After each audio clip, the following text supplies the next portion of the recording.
আসসালামু আলাইকুম। কেমন আছেন সবাই? আসলে আপনাদের সাথে একটা ভিডিও শেয়ার করবো আজকে। ভিডিওটা আমার স্ক্রিনে দেওয়া থাকবে, আপনারা দেখবেন। আসলে আপনারা অনেকে হয়তো একটা নাম শুনছেন, সেটা হচ্ছে যে দাদা হাতিম তাই। দাদা হাতিম তাই উনি ছিলেন পৃথিবীর একজন দানশীল ব্যক্তি। আল্লাহ পাক ওনাকে যতটুকু সম্পদ দিয়েছিলেন ওই জামানায় তার পর্যাপ্ত পরিমাণ ছিল, কিন্তু উনি অনেক অনেক পরিমাণ দান করছেন, যার জন্য পৃথিবী জুড়ে তার নামটা কিন্তু এখনও রয়ে গেছে।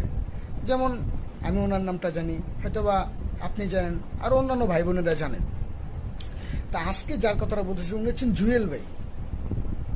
সোশ্যাল মিডিয়ায় অনেকেই আছে এরকম দানশীল করেন, মানুষের উপকার করেন, মানবতার ফেরিওয়ালা। ঠিক আছে, এর ভিতরে আজকে জুয়েল ভাইয়ের নিয়ে আমি কথাগুলো বলতেছি। জুয়েল ভাই আসলে আপনার এই মানবিক কাজগুলো আমার ভিতরে অনেক জায়গা করছে। আপনি আছেন, মজ্জিম ভাই আছে, আরও 3-4 জন আছেন যারা আমার লিস্টে আছে। ঠিক আছে, যাদেরকে আমি আসলে স্মরণ না করলেই না। আপনাদের প্রতি আমার অন্তরের স্থল থেকে সালাম, আসসালামু আলাইকুম। আপনারা আসলে যে কাজগুলো করতেছেন এগুলো অনেক দানশীল ব্যক্তির কাছে থাকা সত্ত্বেও অনেকে করে না। আবার অনেকে আছে যে মানে দান করতেছেন কিন্তু কাউকে প্রকাশ করতেছেন না, ওনাদের হিসাবটাও ভিন্ন।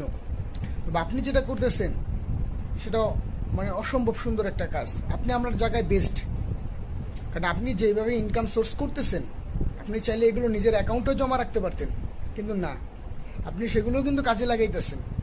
হয়তো আপনার চলাফেরার জন্য অর্থনৈতিকভাবে যে খরচগুলো রাখে সেগুলো আপনি রেখে বাদ বাকিগুলো আপনি দান করতেছেন। আলহামদুলিল্লাহ, আপনার এই শুভ কাজগুলোর জন্য শুভকামনা রইল ভাই। আপনি আগায় যান ইনশাল্লাহ, আল্লাহ আপনার সবসময় সহযোগিতা করবে। এবং আমি আপনার জন্য মন থেকে দোয়া করি, এবং অন্যান্য যারা মানবতার ফেরিওয়াল আছে সবার প্রতি আমার অন্তরস্থল থেকে ভালোবাসা ও দোয়া।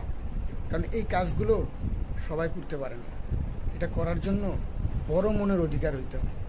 ভালো থাকবেন সবাই।